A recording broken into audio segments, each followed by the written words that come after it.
ETF trading school में आपका स्वागत है। हमारे चैनल ईटीएफ ट्रेडिंग स्कूल को सब्सक्राइब करें, वीडियो को लाइक करें, कमेंट करें और शेयर करें। आज हम समझेंगे कि ऑपरेटर का क्या गेम होता है, किस तरह से ऑपरेटर मार्केट को कंट्रोल करते हैं, जिसकी वजह से स्मॉल ट्रेडर्स का कैपिटल लॉस होता है। राइट।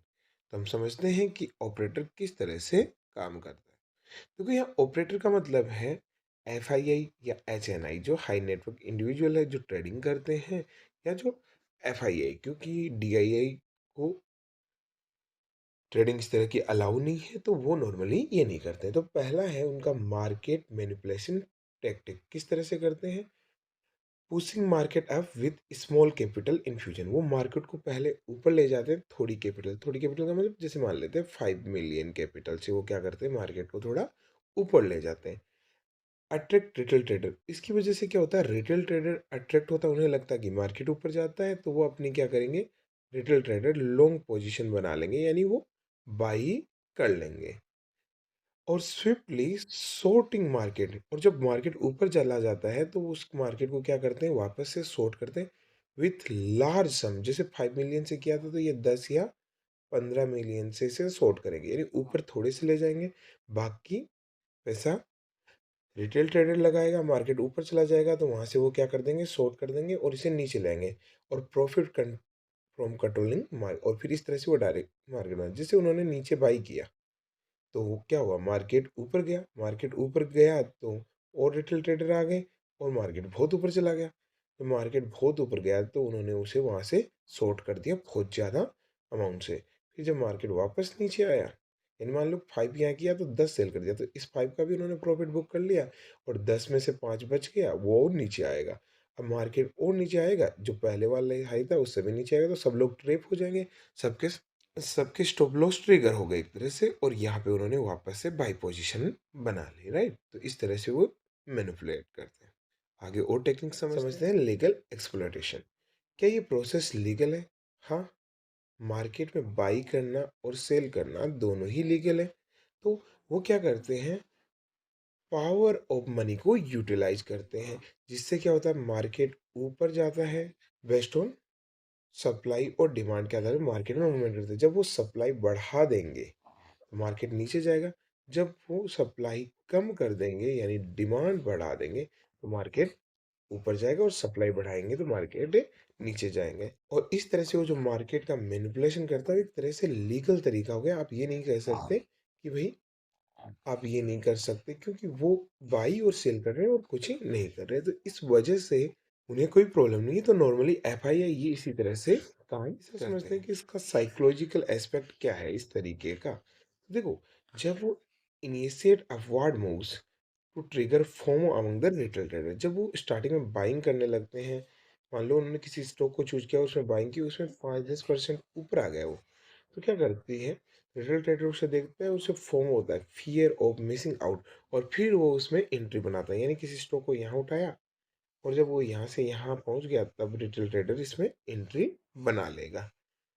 फिर जब उसको वापस सेल करते हैं तो फियर ऑफ लॉस की वजह से प्राइस नीचे आती है। और नॉर्मली क्या है कि जो ग्रीड है उसकी तुलना में फियर ज़्यादा स्ट्रॉन्ग इमोशन है। जब मार्केट ऊपर जा रहा होगा तो आपको लालच आएगा, और आपको कम लालच आएगा, फिर भी आप सोचोगे क्या पता गिर जाए।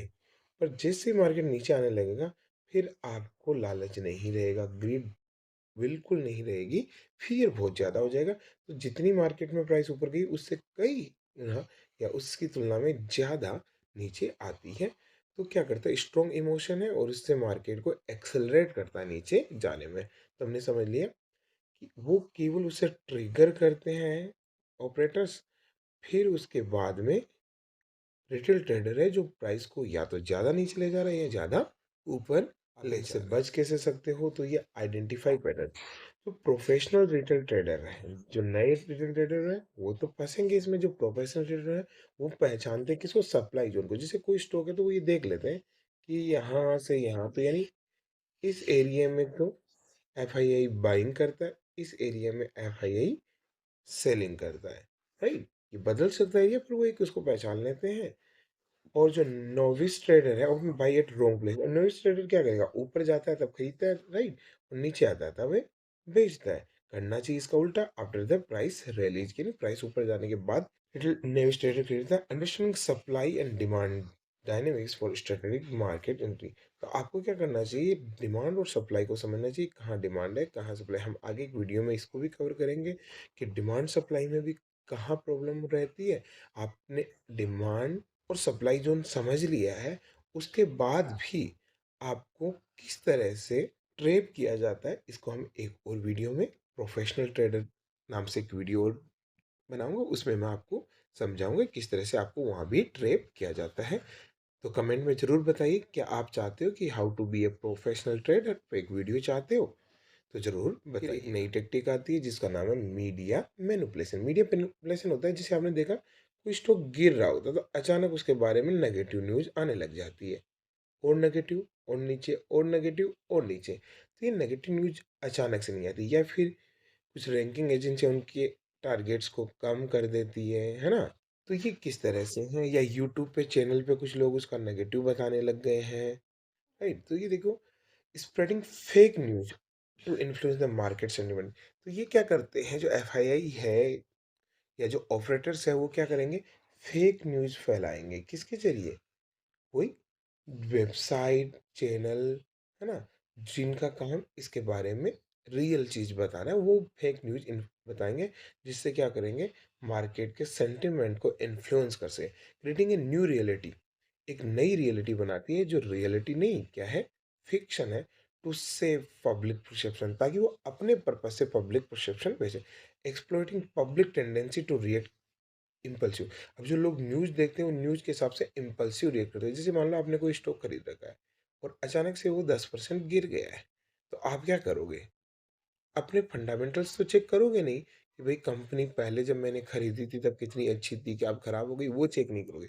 आप तुरंत हिसाब से क्या चेक करने वाले हो, न्यूज़। और अब न्यूज़ में नेगेटिव मिलेगा, क्योंकि किसी ने उसे नीचे गिराया है, तो उसी ने न्यूज़ भी नेगेटिव फ्लोट की है, right.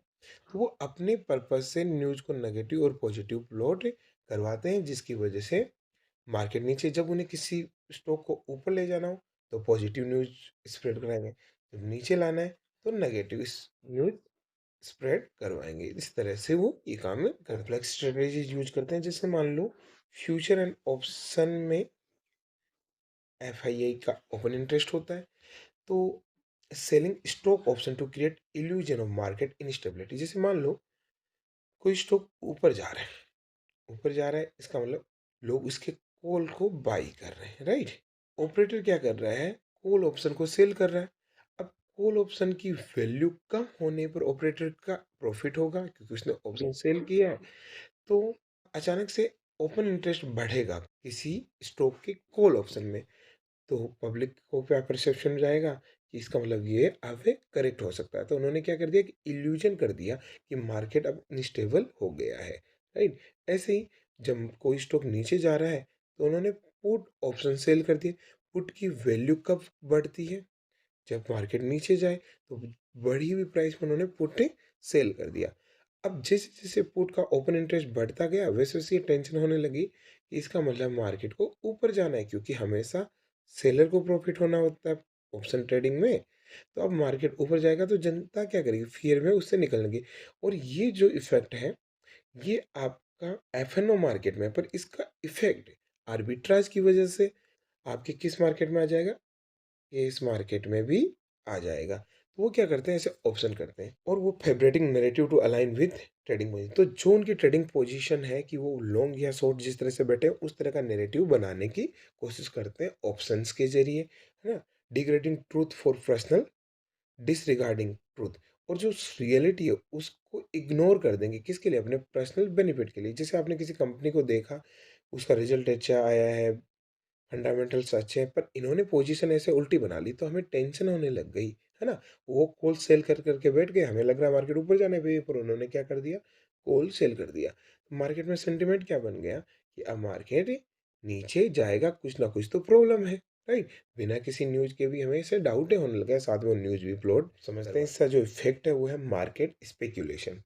Market movement often disconnect from fundamental. Market में किसी स्टॉक की प्राइस ऊपर जा रही, नीचे जा रही, इसको फंडामेंटल से कोई मतलब नहीं है शॉर्ट टर्म में, राइट? क्यों? कोई स्टॉक अच्छा होने के बाद उसकी प्राइस नीचे जा सकती है, किसी स्टॉक का रिजल्ट अच्छा आने के बाद भी उसकी प्राइस नीचे जा सकती है। कोई स्टॉक खराब है फिर भी ऊपर जा रहा है, और कोई स्टॉक का रिजल्ट खराब आया है फिर भी वो ऊपर जा रहा है। ऐसा हो सकता है मार्केट में। क्यों? क्योंकि ये जो चीज़ें हैं वो मैनिपुलेशन और परसेप्शन से ड्राइव होती है। मैनिपुलेशन जो ऑपरेटर्स ने मार्केट में सेंटिमेंट और परसेप्शन, जो जनता ने ऐसी फीलिंग बना ली कि भाई यहाँ कुछ ना कुछ तो गड़बड़ है। और यहाँ से पता चलता है कि जो मार्केट है उसकी जो नेचर है वो हाईलाइटेड हो रही है। कैसे? स्पेक्युलेटिव, जिसमें अंदाज लगा रहे हैं, गैम्बलिंग जैसा माहौल क्रिएट कर दिया जाता है, राइट? तो आप हमारे चैनल ईटीएफ ट्रेडिंग स्कूल को सब्सक्राइब करें। आप चाहते हैं कि मैं नेक्स्ट पार्ट बनाऊं इसका, प्रोफेशनल ट्रेडर्स, कैसे प्रोफेशनल ट्रेडर इन ऑपरेटर्स के गेम से बचता है और अपने मेथड से आराम से कंसिस्टेंटली लॉन्ग टर्म तक वेल्थ क्रिएट कर लेता है। तो प्रोफेशनल ट्रेडर पर एक वीडियो आप चाहते हो तो कमेंट जरूर करें और हमारे चैनल को सब्सक्राइब करें। Thank you.